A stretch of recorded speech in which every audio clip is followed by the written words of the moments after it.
नमस्कार साथियों, एक बार फिर उपस्थित हैं रीडर्स क्लासेस के यूट्यूब चैनल पर। जैसा कि आप सब जानते हैं, हम पढ़ रहे हैं जनरल साइंस। लास्ट क्लास में हमने क्या डिस्कस किया था? हमारा चल रहा है ब्लड सर्कुलेटरी सिस्टम, रक्त परिसंचरण तंत्र। और हमारा जो लास्ट क्लास का टॉपिक था वो था धमनी और शिराएं। देखो, आज जो हम पढ़ेंगे वो पढ़ेंगे कि रक्त का परिसंचरण कैसे होता है, कैसे रक्त का परिसंचरण अंगों में होता है, कैसे हृदय में जाता है, उसके बाद कैसे ऊपर गुर्दे से आता है, ठीक है, और कहाँ कहाँ उसका प्योरिफिकेशन होता है। उसके लिए जैसे लास्ट क्लास में कल मैंने आपको बताया था कि एक टॉपिक बचता है आपका एथेरोएक्लेरोसिस के नाम से। एक क्वेश्चन कई बार पूछ लिया जाता है कि एथेरोएक्लेरोसिस क्या है, ठीक है, तो उसके बारे में लिखाना रह गया था। एथेरोएक्लेरोसिस के बारे में मैंने कल आपको बताया था कि आपसे पूछा जाएगा कि एथेरोएक्लेरोसिस, ये छोटा सा टॉपिक मैंने लिखाया नहीं था आपको कि एथेरोएक्लेरोसिस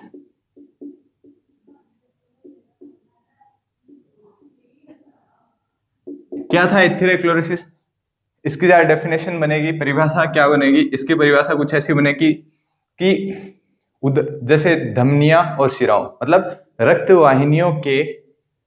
वाहिनियों की दीवारों पर वसा का एकत्रीकरण क्या होता है? एथेरोएक्लेरोसिस कहलाता है। क्या परिभाषा बनेगी इसका कि रक्त वाहिनियों की दीवारों पर वसा का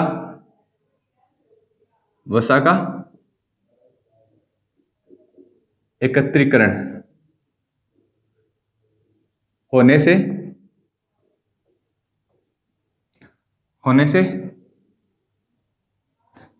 धमनी का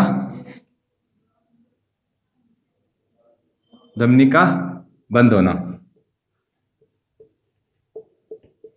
क्या कहलाता है? एथेरोएक्लेरोसिस कहलाता है, ठीक है। अब इससे क्या होता है, इस डिजीज से अगर वसा ज्यादा एकत्रित हो जाएगा धमनियों में और शिराओं में, तो उससे क्या होगा? धमनियों में और शिराओं में वसा एकत्रित हो जाएगा तो उससे क्या होगा? आदमी के हार्ट अटैक की और ब्रेन स्ट्रोक की जो चांसेस हैं वो अधिक बढ़ जाएंगे, ठीक है। तो इससे क्या होगा?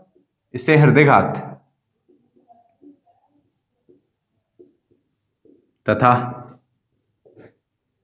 तथा मस्तिष्कघात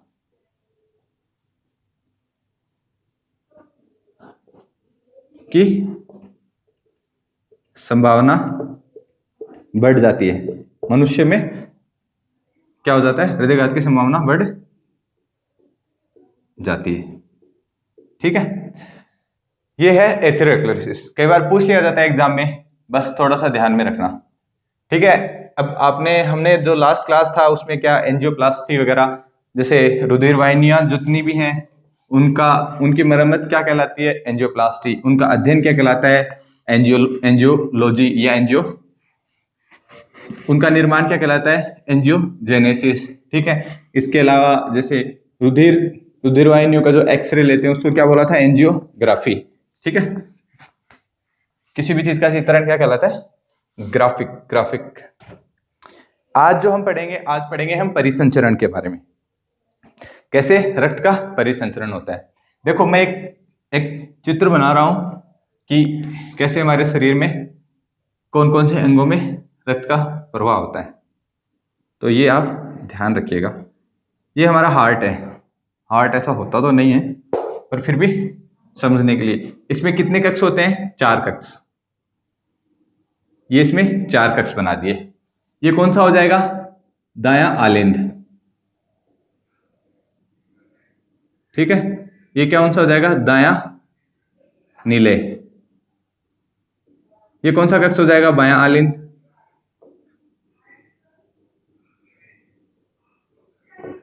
ये कौन सा कक्ष हो जाएगा? बायां नीले, ठीक है। 4 कक्षीय हृदय हो गया। अब 4 कक्षीय हृदय में क्या होगा? देखो, 4 कक्षीय हृदय मैंने आपको क्या बताया कि हृदय में जो रक्त है, हृदय में रक्त का परिसंचरण प्रमुख कार्य हृदय का जो प्रमुख कार्य क्या है, वो क्या होता है? रक्त को पंप करना। ठीक है, रक्त का पंप करने का कार्य होता है। तो हृदय से जो रक्त है शरीर के हर अंगों में कौन लेके जाएगा? धमनी। ठीक है, हृदय से दूर दराज अंगों में रक्त कौन लेके जाएगा? धमनी। जबकि वापस रक्त को हृदय में कौन लेके आएगी? शिराएं लेके आएंगी। ठीक है, ये बनता है हमारा, देखो शरीर है या शरीर के अंग। ठीक है, ये एक स्ट्रक्चर ऐसी बनती है। और ऊपर की तरफ हमारे लंग्स होते हैं, नीचे हार्ट होता है, शरीर के अंग जितने भी उनमें ब्लड जाता है, और ये हो जाएंगे फेफड़े। ठीक है, ये हो जाएंगे फेफड़े। समझने की कोशिश करना, यहां से बहुत बार क्वेश्चंस पूछे गए हैं और आपके सारे जो कंफ्यूजन है वो क्लियर हो जाएंगे। ये हो गए आपके लंग्स। ठीक है, अब देखो, मैंने आपको बताया था कि दाएं आलिंद में सबसे पहले रक्त का प्रवेश होता है। ठीक है, ऐसे रक्त शरीर से जब वापस हृदय में आता है तो वो कैसे आता है? एक तो शिराएं और एक धमनियां। शिराओं का क्या कार्य है? शरीर से रक्त को कहां लेकर जाना? वापस हृदय में लेके जाना। ठीक है, तो शिराओं का क्या कार्य हो जाएगा? शिराओं का कार्य हो जाएगा, ये डीऑक्सीजनेटेड ब्लड है, इसको लेके आई दाएं आलिंद में। तो सबसे पहले यहां रक्त पहुंचता है। ये क्रम पूछा जाता है कई बार कि रक्त के क्रम को सुव्यवस्थित रूप में जमाइए। अशुद्ध रक्त कहां पहुंचेगा? दाएं आलिंद में। ठीक है, इस जगह मैंने आपको ट्राइकस्पिड वाल्व बताया था जब मैंने आपको कपाट पढ़ाए थे कि दो तरह के कपाट होते हैं, ट्राइकस्पिड, बाइकस्पिड, और कुल कपाट संख्या में 4 होते हैं, त्रिवलनीय, द्विवलनीय, और 2 अर्धचंद्राकार थे, एओर्टिक और, ठीक है, पल्मोनरी वॉल्व। तो डीऑक्सीजनेटेड ब्लड अर्थात जिसमें कार्बन डाइऑक्साइड घुली हुई, वो सबसे पहले रक्त कहां आएगा?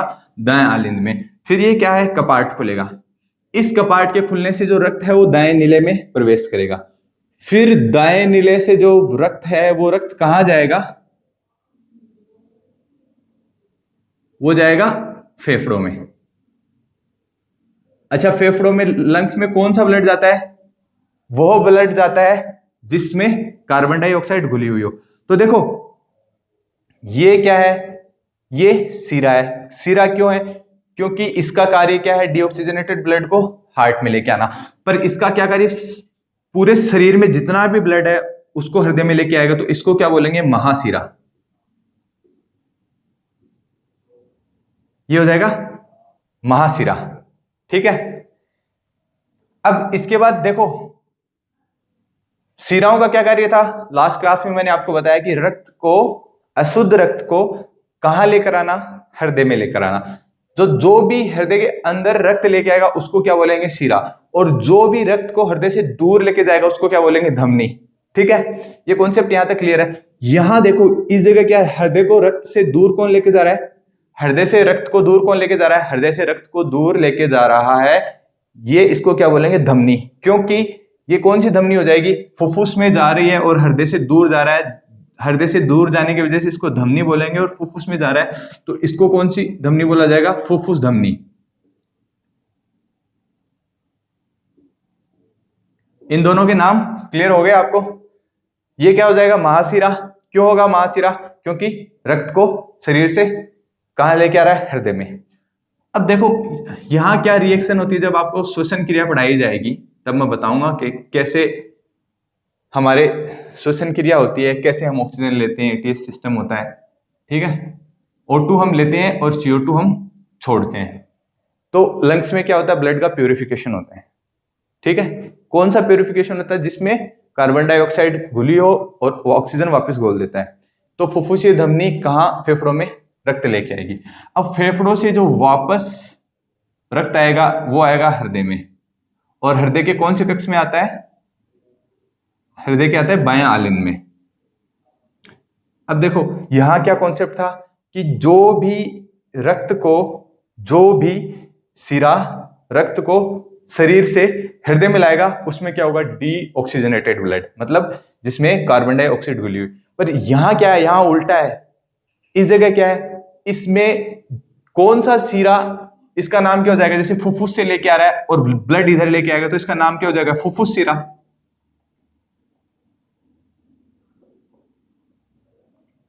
पर इसकी खास बात क्या होगी, ठीक है, इसकी क्या खास बात हो जाएगी, इसकी खास बात ये हो जाएगी कि इस सिरा में ऑक्सीजनेटेड ब्लड है, अर्थात शुद्ध रक्त है इसमें, है ना, इसमें शुद्ध रक्त है।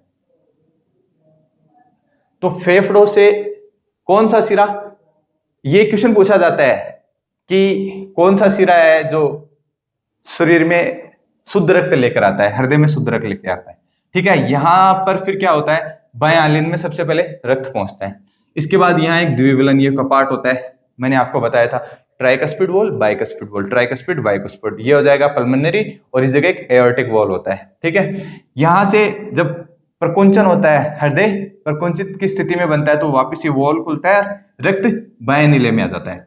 ये वाला जो कप्स होता है वो सबसे बड़ा कप्स होता है, इसमें जो रिजर्व ब्लड होता है वो सबसे अधिक मात्रा में होता है, ये आप ध्यान रखिएगा। अब यहां से जो ब्लड जाएगा वो पूरे शरीर में चला जाएगा, और वो किसके थ्रू जाएगा, वो जाएगा धमनी के थ्रू। तो चूंकि इसको महाशिरा इस वजह से बोला क्योंकि पूरे शरीर का ब्लड सम्मिलित रूप से एकत्रित करके हृदय में पहुंचाने का कार्य इस शिरा के है, इस वजह से इसको महाशिरा बोला। तो यहां से जो धमनी निकल रही है, इस धमनी का क्या कार्य है, सम्मिलित रूप से यह धमनी पूरे शरीर में ब्लड पहुंचाने का कार्य करती है, तो इसको महाधमनी बोला जाएगा, महाधमनी, ठीक है। इनके नाम क्लियर हो गए, ये चित्र समझ में आया होगा आई होप आपको, कि दायां आलिंद में सबसे पहले डीऑक्सीजनेटेड ब्लड आता है, ठीक है, ये बातें हम भी लिखेंगे। उसके बाद दाएं नीले में रक्त पहुंचता है, दाएं नीले से फेफड़ों में रक्त का शुद्धिकरण होता है। कैसा शुद्धिकरण होता है, जिसमें डीऑक्सीजनेटेड ब्लड होता है, मतलब कार्बन डाइऑक्साइड घुली हुई होती है, उससे कार्बन डाइऑक्साइड का हम उत्सर्जन करते हैं और ऑक्सीजन को ग्रहण करते हैं, उस ब्लड में ऑक्सीजन का मिलान होता है, और उसके बाद फुफ्फुसीय शिरा के माध्यम से बाएं आलिंद में रक्त पहुंचता है, ठीक है। अब बाएं आलिंद में रक्त पहुंचने के बाद वापस प्रकुंचन की स्थिति, अब आपको मैंने बताया था प्रकुंचन एक जैसे वयस्क का हृदय है मनुष्य में, वो 1 मिनट में 72 बार धड़कता है, तो एक बार अनुशीतलन, diastole, systole, diastole, systole, diastole, systole, diastole, ठीक है। 70 टाइम क्या होगा अनुशीतलन, 70 टाइम में क्या होगा प्रकुंचन, ठीक है। तो यहां से दाएं नीले में रक्त पहुंचेगा और फिर महाधमनी के थ्रू पूरे शरीर के अंगों में रक्त चला जाता है। ये जो चित्र बनता है इसका क्रम कई बार पूछ लिया जाता है, बहुत बार क्रम पूछा गया है, तो यहां से आप एक बार ध्यान रखिएगा कैसे बनेगा। महाधमनी, शरीर के अंग, महाशिरा, दायां आलिंद, दायां नीले, फुफ्फुस धमनी, फेफड़े, फुफ्फुस शिरा, दायां आलिंद, बाएं नीले, वापिस महाधमनी, ठीक है।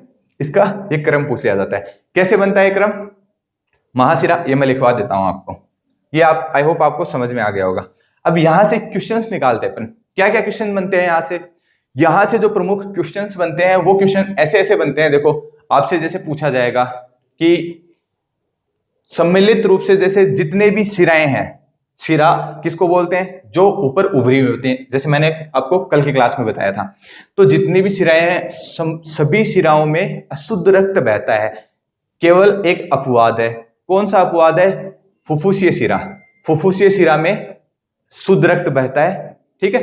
तो आपसे स्टेटमेंट पूछा जाएगा कि आपको स्टेटमेंट दे दिए जाएंगे एग्जाम्स में कि निम्न में से कौन सा कथन गलत है। आपको ऐसे दे दिया जाएगा कि सभी धमनियों में शुद्ध रक्त बहता है, सभी शिराओं में अशुद्ध रक्त बहता है, ठीक है, केवल फुफ्फुसीय धमनी और फुफ्फुसीय महाशिरा में अशुद्ध रक्त बहता है, या केवल फुफ्फुसीय शिरा में अशुद्ध रक्त बहता है, बाकी सभी शिराओं में शुद्ध रक्त बहता है। तो ऐसे कई बार एग्जाम में क्वेश्चंस पूछ लिए जाते हैं। तो आपसे पूछा जाएगा कि वह उस शिरा का नाम बताइए जिसमें शुद्ध रक्त बहता है, उसको बोलते हैं फुफ्फुसीय शिरा। उस धमनी का नाम बताइए जिसमें अशुद्ध रक्त बहता है, उसका हो जाएगा फुफ्फुस धमनी। चूंकि सभी धमनियों में आप जानते हैं सभी धमनियों में शुद्ध रक्त बहता है, तो ये क्या हो जाएगा, फुफ्फुसीय धमनी जो होगी वो इसका धमनियों की अपवाद हो जाएगी। तो यहां से क्वेश्चन बनने के जो चांसेस हो सबसे ज्यादा बनते हैं, ठीक है। तो ये चीजें हम लिख लेते हैं, थोड़ा ध्यान रखिएगा। ये चित्र आपको समझ में आएगा, इसको नोट कर लीजिएगा, हर बार इसे क्वेश्चन पूछा जाता है। क्वेश्चन ऐसे बन जाते हैं कि भाई सबसे पहले रक्त कहाँ पहुंचता है, कई बार ये भी पूछा जाता है कि रक्त के मतलब दाएं नीले में शुद्ध रक्त पाया जाता है या बाएं नीले में शुद्ध रक्त पाया जाता है या दाएं आलिंद में शुद्ध रक्त पाया जाता है।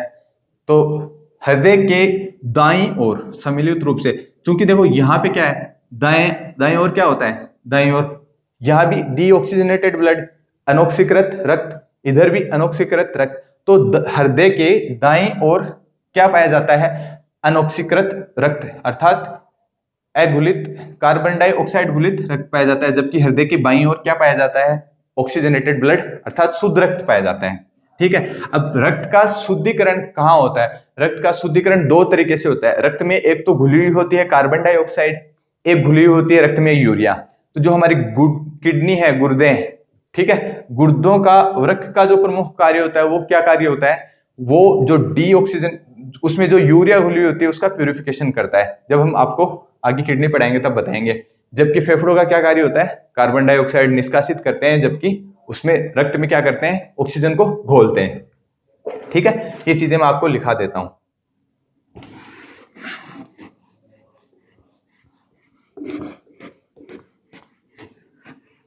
इस चित्र को आप ध्यान रखिएगा, बस यहां से बहुत सारे क्वेश्चन बनते हैं। अगर आपको ये समझ में आया है तो आपका हृदय ऑलमोस्ट क्लियर हो जाएगा।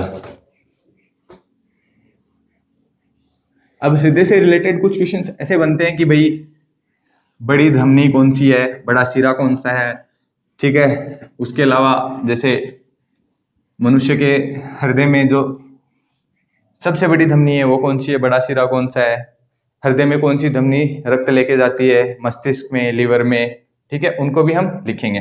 तो यहाँ से प्रमुख जो लाइनें बनती हैं वो कौन कौन सी बनती हैं, यहाँ से लाइनें ऐसी बनती हैं कि एक तो आपसे ऐसे पूछा जाएगा कि कुछ स्टेटमेंट्स हैं, उनको आप देख लीजिए कि सभी धमनियों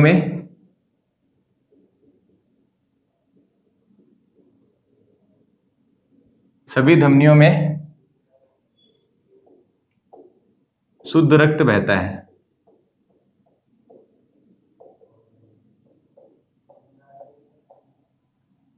और बजाय किसके, इसका अपवाद कौन सा हो जाएगा, अपवाद कौन सा हो जाएगा, कौन सी धमनी थी, ठीक है, फुफ्फुसीय धमनी। तो फुफ्फुसीय धमनी में अशुद्ध रक्त बहता है, अपवाद फुफ्फुसीय धमनी, ठीक है, ये चीज आप ध्यान रखिएगा। इसके बाद अगला जो अगली लाइन बनती है कि सभी सिराओं में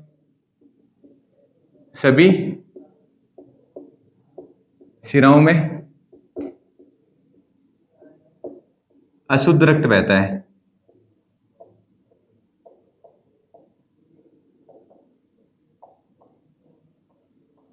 और इसका अपवाद क्या हो जाएगा, इसका अपवाद हो जाएगा वही फुफ्फुसीय सिरा।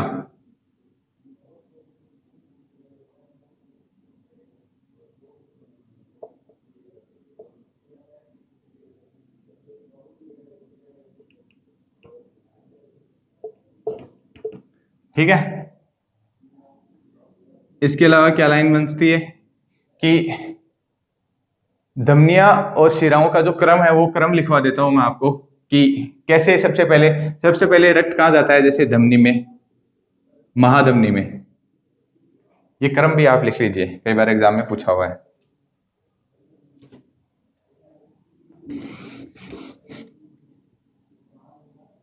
रक्त के प्रवाह का क्रम बहुत बार एग्जाम में पूछा गया है। ठीक है, सबसे पहले महाधमनी, महाधमनी से फिर कहां जाता है, शरीर के अंगों में। अंगों से कहां जाता है, महाशिरा में।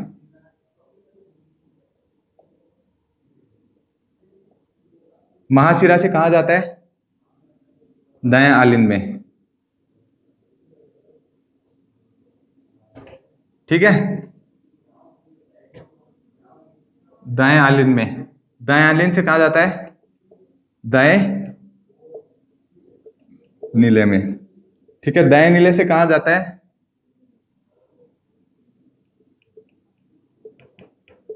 फुफ्फुस कहाँ जाएगा? फुफ्फुस शिरा में। कहाँ जाएगा? फुफ्फुस धमनी।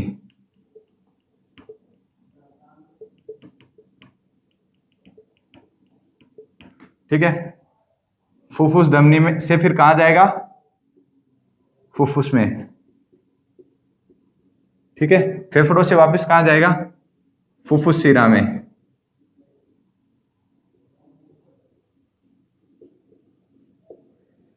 फुफ्फुस शिरा से वापस रक्त कहाँ आएगा?